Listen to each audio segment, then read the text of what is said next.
Welcome in everyone to the Larsonland podcast. I'm your host, Sawyer Hill, and as always, I'm joined by my co-host, Dylan Bradshaw. We come in here every single Wednesday and talk about all things involving the 2021 NASCAR Cup Series champion, Young Money Kyle Larson. Dylan, welcome back to the show. I missed you last week on the show. I'm sure everybody else did.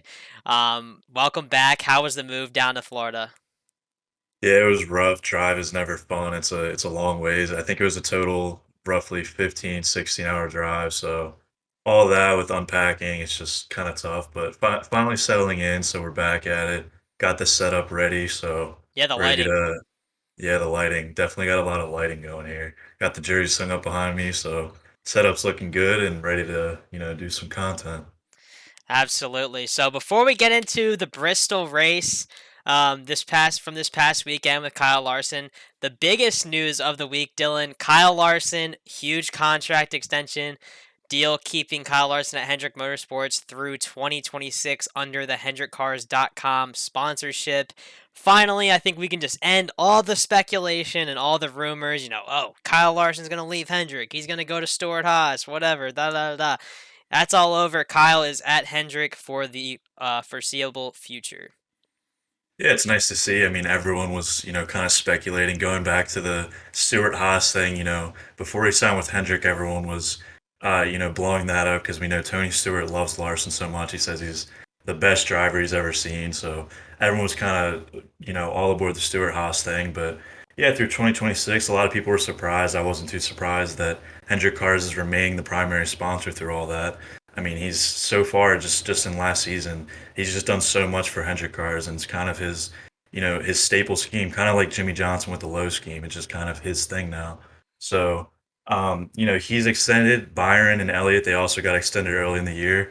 Byron through 2025, Elliott through 2027. So that leaves only Bowman left, who's through 2023, and I think that kind of relies on whether or not Ally is going to stay his primary sponsor.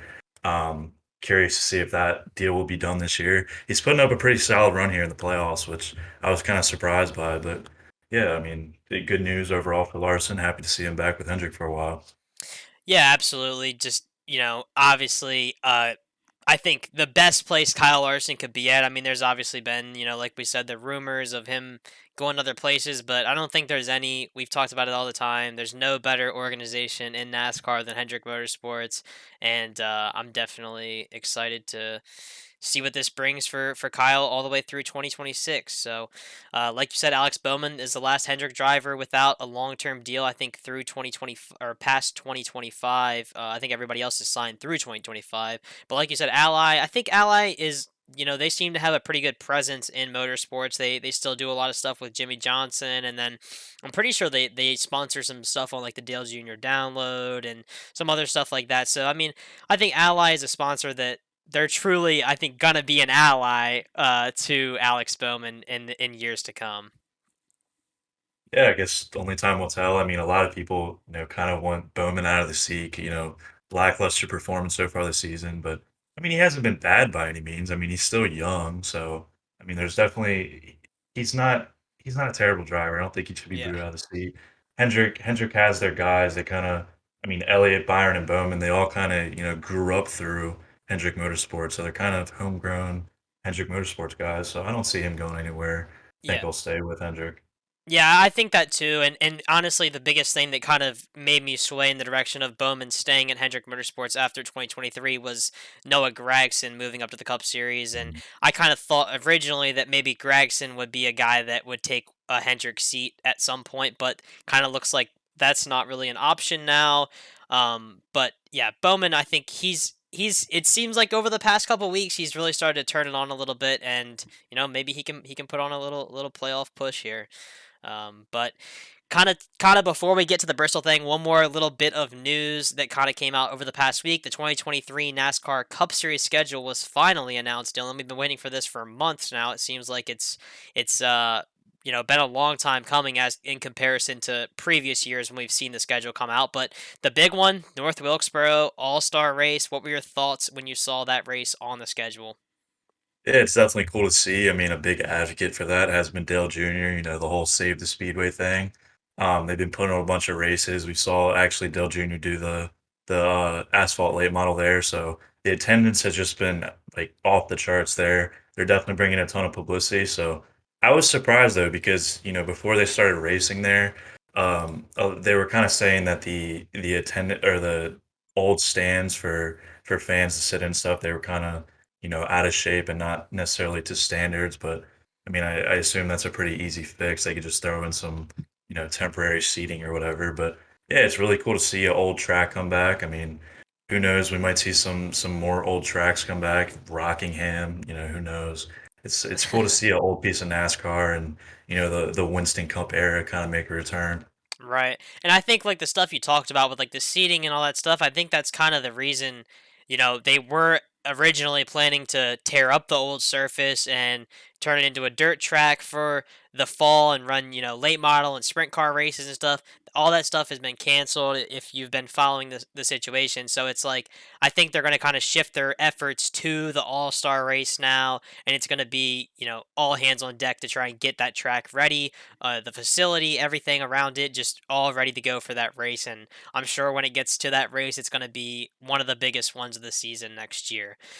Other than that one on the schedule, Dylan, there really wasn't anything else that was kind of glaring differences. Not really. I mean, the Chicago Street Race, that's obviously replacing Road America, but that's the only other new race that was added to the schedule.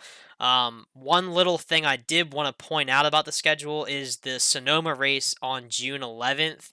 That pretty much rules out Kyle Larson from competing in the Garage 56 entry that Hendrick Motorsports is running at Le Mans. That's the same weekend that the 24 Hours of Le Mans is, on that June, 10th and 11th weekend. So I know a lot of people thought Kyle Larson might participate in that deal, but it kind of looks like now it's really not going to be a possibility. Yeah, it's unlikely. He definitely seems to be interested in, veering off in the other forms of motorsports, especially when it has to do with Hendrick, because I mean, he's such a big sponsor for Hendrick. So, but as far as the schedule goes, I mean, same old for the most part. I mean, I wish they would cycle the tracks, especially for playoffs. I mean, I'm tired of seeing Phoenix. It's one of the most boring tracks for the last race of the season for championship. It's pretty boring. I mean, same lineup. I mean, Darlington, Kansas, Bristol, Texas, same lineup as this year for the playoffs, pretty much. So yeah, just wish they would start to cycle them up, get something new going. Yeah, so I think like this Phoenix race for 2023 was already pretty much set. I think there must have been like a contract or something for that race for 2023 already, because that race has been announced for like a year now. But for 2024, I think we will see a different championship race location for the NASCAR Cup Series, and I know we're all going to be very happy to see that take place. But kind of getting to some of the racing action from the past week, Dylan. Kyle Larson at Bristol. Really unfortunate race. I think we I, towards the end of the race, I thought Kyle was gonna win. I honestly did.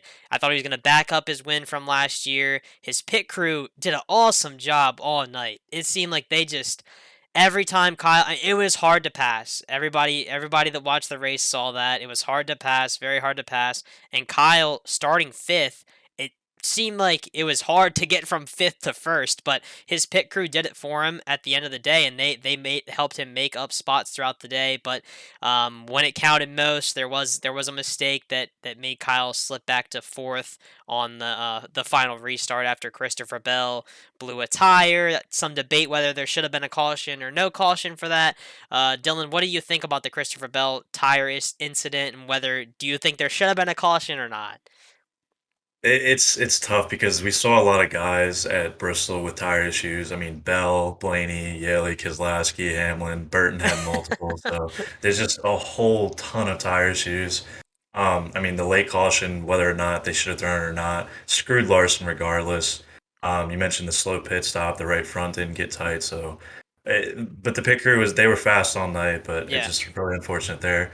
Larson definitely proved to be the fastest car. Cliff actually told him, slow down. You're going too fast here to keep pace. But Keselowski and Bell took the lead over him there when Cliff kind of told him to, take it easy a little bit, and they actually both ended up blowing Yeah. tires. So that was pretty crazy. But yeah, just overall a ton of issues there at Bristol. I mean, the tires. Toyota really had some problems. Busch, two blown engines in three races. Um, Truex had the blown engine at Darlington, then he had steering issues at Yep. Bristol. Bubba, Gibbs, and Truex, they all had steering issues, and it was all in the same exact lap, which is pretty insane. Yeah. So just a ton of manufacturer related issues. I mean, Toyota and Ford, they definitely had their fair share at Bristol. Yeah, it was definitely a tough day for all teams that were not Chevrolet, and I want you know, it kind of makes me wonder some of that stuff. You know, it's like I don't know the specifics of all the failures and everything. What was a spec part and what wasn't, but I know Kyle Larson talked about it in an interview after the race. Not sure who the interview was with, but he kind of was asked about whether he was surprised about some of the issues that other drivers were having. He kind of said that he was definitely nervous about. I mean, I think he said that everybody was really nervous about having some failures, but Kyle talked about how in the Bristol test earlier in the season, a lot of teams, including Chevrolet teams, had issues and had failures during the test, and that he wasn't really surprised to see what was going on, and that he kind of alluded to the troubles that these teams had just really attributed to the spec parts and the next gen car. So I think that a lot of the drivers right now, it's kind of seemed like over the past couple weeks with it seems like a lot of issues. It seems like the drivers are kind of having to beat around the bush a little bit, Dylan. They don't want to talk too bad about the car, but they want to just like they want to throw hints out there. And I saw like a Denny Hamlin tweet. I think it was earlier in the week. He was like, we need the next gen car 2.0, and he was like, who's gonna pay for it?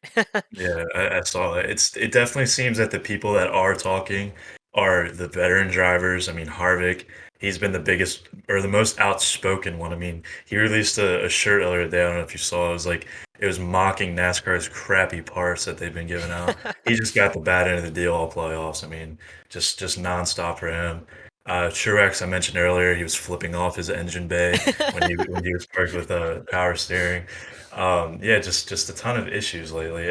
People actually, when Hamlin mentioned that 2.0 or whatever, people were saying to um, field the Xfinity cars for Cup next year Yeah. because a lot of teams they already have Xfinity cars set up and ready to go. So that would definitely be interesting to see. It would be kind of taking us back somewhat to Gen 6 style racing, but I don't know. It's just pretty annoying these next gen cars. Yeah, and kind of getting back to the Bristol race specifically with what we're talking about here, it's like when that Christopher Bell caution came out and he blew the tire, Kyle inherited the lead on that, and it was maybe I don't know if it was 30 laps to go or something around there where it was maybe a little bit more than 30 laps to go, but when Kyle pit there in any other year of NASCAR racing before this one, if Kyle lost the lead there and went back to fourth, I mean he only fell back to fourth in that pit road sequence. In any other year of racing, I would have said Kyle Larson's going to win that race. Kyle Larson's going to pass all three of the guys in front of him. It's going to be easy because Kyle was fast. He had the fastest car all night. But with this next gen car, you cannot pass guys, and dirty air is just so bad. It's just impossible to pass. And for the first time I think ever in me watching NASCAR, a guy fourth with a little over 30 laps to go. You're like, yeah, he has no chance to win this race because it was over. It was a done deal. I mean, tip of the hat to Chris Buescher and his crew for the two tire call, but it's like it was smart because nobody's gonna pass him. Yeah, that's another insane thing that you mentioned, Busher. That's three straight winners that aren't playoff drivers. So didn't expect that to happen. But yeah, it's just like you said, fourth place can't get it done. It's really frustrating. It turns every race into a track position race, and if you don't have a good pit stop, you're pretty much screwed. And the problem with that is there's a ton of problems on pit road this year. Yep. Larson there at that pit didn't get the right front completely tight. Going back to Harvick, he had a bad pit stop because the nut in the gun got stuck, so it was stuck in the socket. So it's just nonstop issues, and a lot of people like go and maybe blame these guys putting on the tires, but I mean half the time it's the gun malfunctioning with the new lug. So Yeah, um, yeah, that's Yeah, I mean, like you said, half the time it's the gun malfunctioning.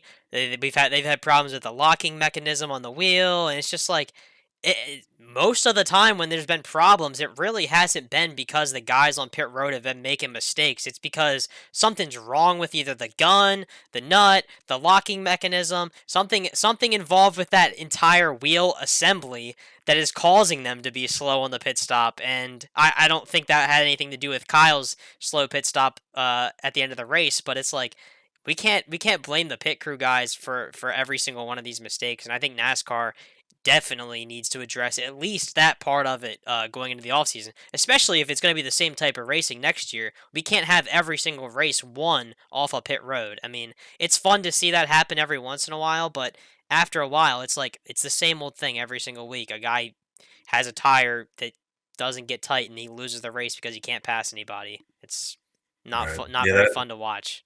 that's the other thing. I forgot even about that. Blaney sitting there, he got all of his guys suspended because of loose wheel. I mean, I don't ever remember there being this many loose wheel penalties in NASCAR until this year. I mean, it was I could be missing some, but just off the top of my head, it was Hamlin. Larson had it at Sonoma. Now we got Blaney. Blaney in the midst of playoffs. Yep. I mean, he's been racing pretty good. And he had So it one time earlier in the season, I think, too. yeah, yeah. There might have been a few other guys, but that's just Yep. three off the top of my head. So something has to be fixed there. Absolutely. So, kind of looking at the drivers that were eliminated in from the round of 16, Kyle Busch, Austin Dillon, Tyler Reddick, and Kevin Harvick. Which one of those four surprised you the most to be out at this stage of the game? Harvick surprised me because he was so hot, going into playoffs. But I mean, ultimately, it wasn't his driving that got him there. His car was just caught on fire. Bad pit stops. He just got the bad end of the deal there. Kyle Busch, same thing. I mean, in the playoffs, blown engines 2 out of 3 races. I mean, it raises the whole sabotage because he's going to Richard Childress. Is there something there with Toyota? He's leaving Toyota in the trucks. Kind of raises a few conspiracies there. Reddick kind of surprised me. I didn't see Reddick as a a really late guy. I didn't see him making the 4, maybe the 8. I didn't think he'd be out. Dylan, kind of expected. Hasn't Right. ran good all year. Got a Daytona, rain shortened. There was pretty much no cars in the field when he went on, but uh, right now at the cut line we got Briscoe, Bowman, Suarez, and Cindric. So, of who's left, I would probably have to go with who's currently in the cut line is probably the weakest remaining drivers. I mean, we got strong guys up. We got Elliott, Logano, Chastain, Larson, Byron, Hamlin, Bell, and Blaney. So Bell is a real contender. I feel like he's been super fast lately. Yes. Yeah, absolutely. I think he is one of my favorites for the championship right now. But before we even, I'm not. I don't even think there's any point of us even making any picks for who we think is going to advance to the next round, who's going to get eliminated. Because Dylan, this is the craziest round, the craziest 3 races of the season for me. I think this is the most stressful 3 race stretch of the entire season. On a scale of 1 to 10, how worried are you for Kyle Larson advancing to next round? Because I mean, we have Texas, a track that he had issues at earlier in the season already. Then we have Talladega, not very historically good track for Kyle Larson, despite finishing good earlier in the year. And then the Roval, which obviously has been pretty good to Kyle, but it's a road course, and we know anything can happen there too. Yeah, Texas, he grabbed that win last year in the round of 8, but again, you can't really compare. It's completely different cars, but somewhat the strategy still plays a part there. He should be okay at Texas. I'm not really counting the All-Star race because that's just a complete joke overall with how that format is, I feel like. But Talladega, we know how that goes. We got blessed earlier, actually, be it was able to finish Talladega, marked a pretty decent finish, but that's just a flip of a coin. So that's a scary one. We definitely got to get a good finish here at Texas because Talladega, anything can happen. Roval, I'm not too concerned there. I mean, he's always strong on road courses. Other than any freak malfunction, mechanical error, so be it. Yeah, I definitely, in my opinion, I think that this Texas race every single year, and especially this year with how close the field is, I think this Texas race is probably the most important race of the year outside of the Final Four race at Phoenix because being able to just lock yourself into the next round automatically with a win it's so important going into Talladega and the Roval because I mean we go to the Roval. It's a track that the next gen car obviously they've been on road courses already this year, plenty of them, but they haven't seen the Roval yet. It's a brand new track for the next gen car, and like we saw last week at Bristol, I mean a track that they haven't been to at least on pavement, a lot of problems presented themselves, and I don't think teams kind of could have prepared for all the problems that took place. So it kind of worries me. It's like every new track they go to, it's like, what kind of problems are going to arise? Yeah, I mean, there's been nothing short of problems for pretty much you could pretty much say every race there's been some sort of problem with the car or something on pit road. So, yeah, we'll wait and see there, see what we'll get screwed with there. Um, something's bound to happen at this point. Oh man. Well, I think I have a good outlook for Kyle going into Texas. I think he was fast earlier in the year before he had a tire issue, a tire failure. Hopefully, Goodyear brings a better tire to this race. I haven't heard anything. I'm sure, I'm sure Bob Pockris has probably tweeted something about it, but um, hopefully we don't see the tire issues that we saw at the All Star race, and Kyle can had that speed that he had in that race before he crashed out. So NASCAR going to Texas next weekend or this coming weekend. Also at Texas Motor Speedway this weekend is this Christopher Bell Micro Mania. Christopher Bell is kind of having like a little like a big like micro event. It's a 2 day split preliminary field Thursday night and Friday night. Currently, Kyle Larson isn't on the entry list for either Thursday night or Friday night. Saturday night's the big show, but we're kind of keeping our eye on that one, Dylan. I think there's a chance that Kyle could do it. I mean, it's right there. It's at Texas. It's at the dirt track there by Texas, and obviously Kyle's racing NASCAR there. So why would Kyle not get in a micro?